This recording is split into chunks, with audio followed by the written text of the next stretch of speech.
Welcome to On the Spot. I'm your host, Norman Graham. We got Saquan Jones here. It's good to be back once again, Norm. Seems like it's been too long. Yes, indeed. First subject, Donald Sterling. That was it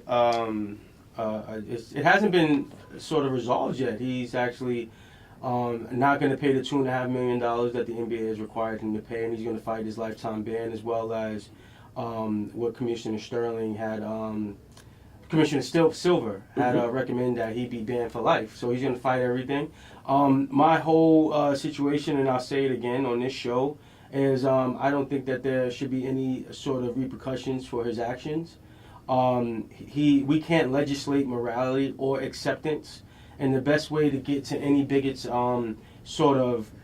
change a bigot's mind is through their pockets. Okay, so what does that mean? It means that, you and I are both property owners in one of the most expensive cities in the whole entire world.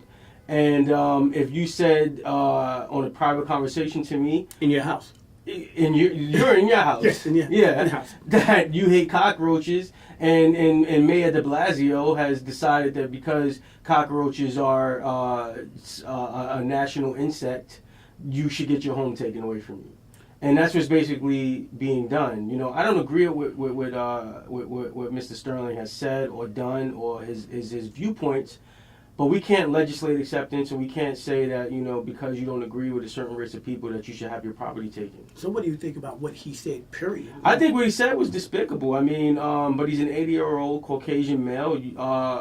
It would be as if, we're faulting him for saying ideas that more than likely were present in the previous administration. He actually said that there's more people that feel that way also, meaning management and everybody else. No, I think so too. And what I said was, if you let them be comfortable enough to feel as though whatever it is that they're saying is okay to say, then others will come out, and then we can make a determination as consumers if that's where we want to spend our dollar.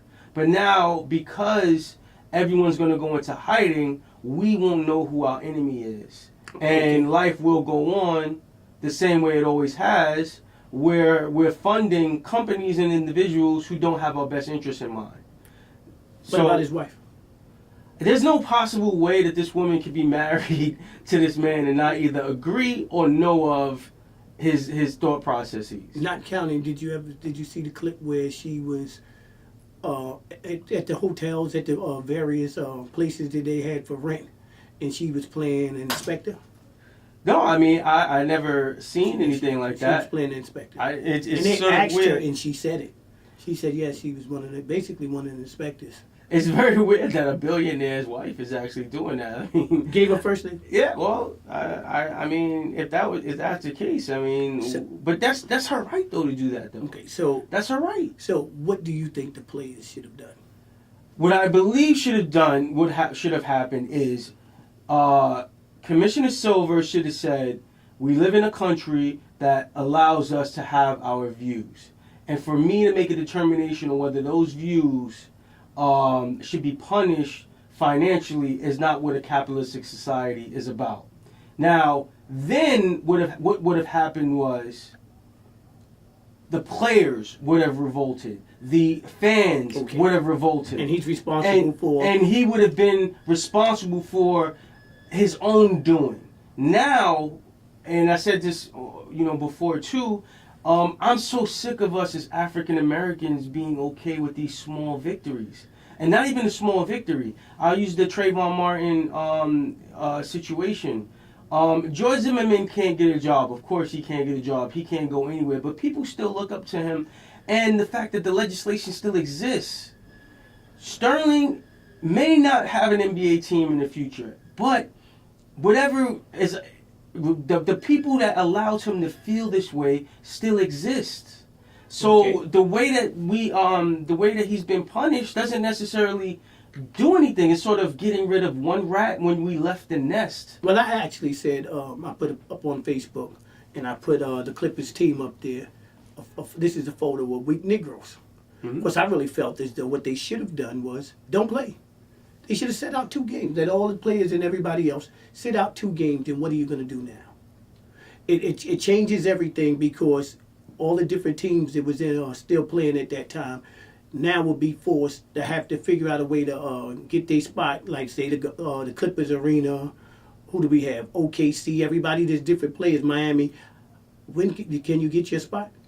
So if you can't rent, you have your spot, your arena this week. What do you do? So it would force everybody to change everything. The fans would be outraged because they already paid for these tickets. Now they can't use them. The players should have done something. So now when Sterling said, "I'm not selling my team," At the end of I hear you, know, but at the end of the day, I mean, I go to basketball games and. If you had There are tickets, not that many black faces in basketball. if you had games. that, Like, if you had I mean, that ticket, majority of the people who buy those tickets are of Caucasian descent. And okay, but not have people of color up in them arenas there. But if you, they are in the arenas. Yeah, they're if you the pay for them basketball players that tickets, they came to see. if you paid for that ticket and now you have something planned when they have to reschedule it, you'll be upset.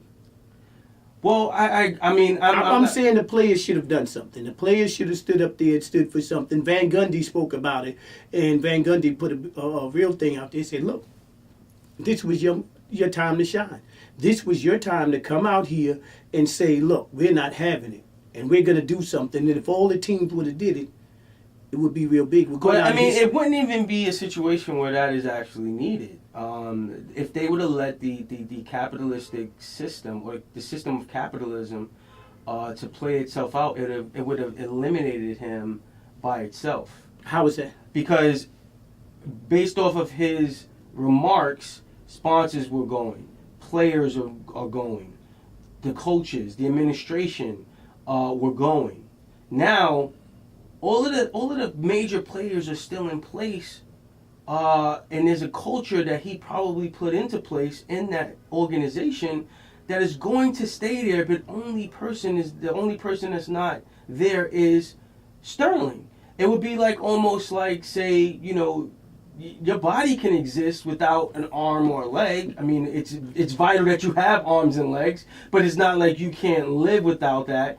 And we didn't cut off the whole entire system. Well, we only took off one component of it. I think they should have made the owners answer up on where they stand right then and there. But that's not up to us to say that. Well, he gave what is it? The owners would have said it if it would have affected their if it would have affected their pockets. That's what I mean when I say it wasn't, don't play. Yeah, but it don't wasn't, play. Force some hands. The players needed to stand for something. Mm-hmm. Force their hand. Sterling is gone so far. The courts might give it back to him. But they have policies and procedures in place that they can basically take his team. But you never know. I think they should have stood for something.